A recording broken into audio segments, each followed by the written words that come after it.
لو 90% من الناس اللي حضرت المعرض ده جايين المعرض عشان خاطر الحاج ماهر حزايم مشرف المعرض بالحضور.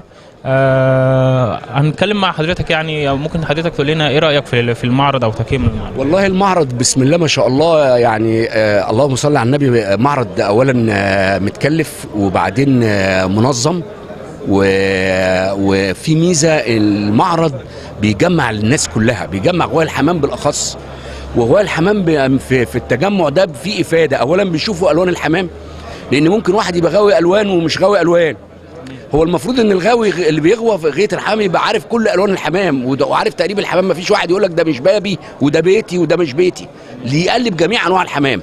غاوي الحمام ده يقلب حتى الحمام الشلبزات يقلبه، والمرسلات يعرف الشلبزات والمرسلات. الا الزينه دي بتاع ليها ناسها. لكن احنا كغاويين غزار بنبدا بالالوان الغزار كلها. الحمام الغزار المصري، والحمام الغزار اللي جاي من جنوب شرق اسيا، وبعدين الكشكات اللي جايه من حوض البحر الابيض المتوسط، وبعدين الشلبزيات اللي جايه من الشام.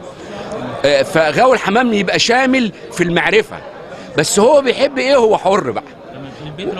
في واحد بيحب الريحاني، واحد بيحب الابلق، واحد يحب المسود، واحد يحب الصافي، واحد يبقى شامل بيغوى كل الالوان، يحب الالوان. واحد يقول لك لا انا ما اضيعش مجهودي في 10 الوان، لا اضيع مجهودي في لونين او 3 الوان من الحمام او 3 بيوت من الحمام. فالمعارض دي فيها ميزه ان بتخلي الناس تشوف بعض وتشوف الحمام واشكال الحمام. وبتيجي الناس من جميع انحاء الجمهوريه، وفي ناس بتيجي من الدول العربيه، يعني في ناس بتيجي من دول الخليج ودول العربيه بتحضر في المعارض ده. وانا المعرض ده يعني من المعارض اللي انا شايف متكلف تكلفه كبيره.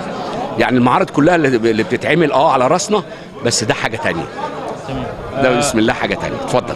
ايه اللي يقدر يستفادوا المبتدئ او الغاوي اللي لسه داخل في موضوع الحمام جديد من موضوع المعارض والله هو الاستفاده انه بيشوف ناس وبيشوف الحمام بالوانه واشكاله، ودي بتفيده جدا لانه شايفه على الطبيعه بقى. للمعارض بصفه عامه يعني. لا انا بتكلم على المستجد بيبقى شايف الحاجه على الطبيعه، ما بيبقاش سامع عمال يسمع بس ومش شايف الالوان.